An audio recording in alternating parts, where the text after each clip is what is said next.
Hello everybody, and once again welcome back to how to log in YouTube channel. Today in this video I'm going to show you how you can log into Prosperity Bank, so make sure you follow my step till the end.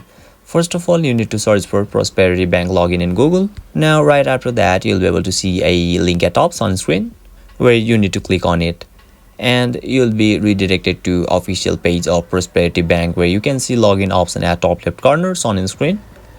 Once you click there, you'll be redirected to the login section where it is asking us for our user ID and our password. So let me show you an example. So yeah, once your credential is done, click to sign in and you'll be able to log in. And by chance if you have forgotten your password, you can simply click on forgot passwords on the screen and complete the formalities and you'll be able to log in. So basically this is how you can log into Prosperity Bank.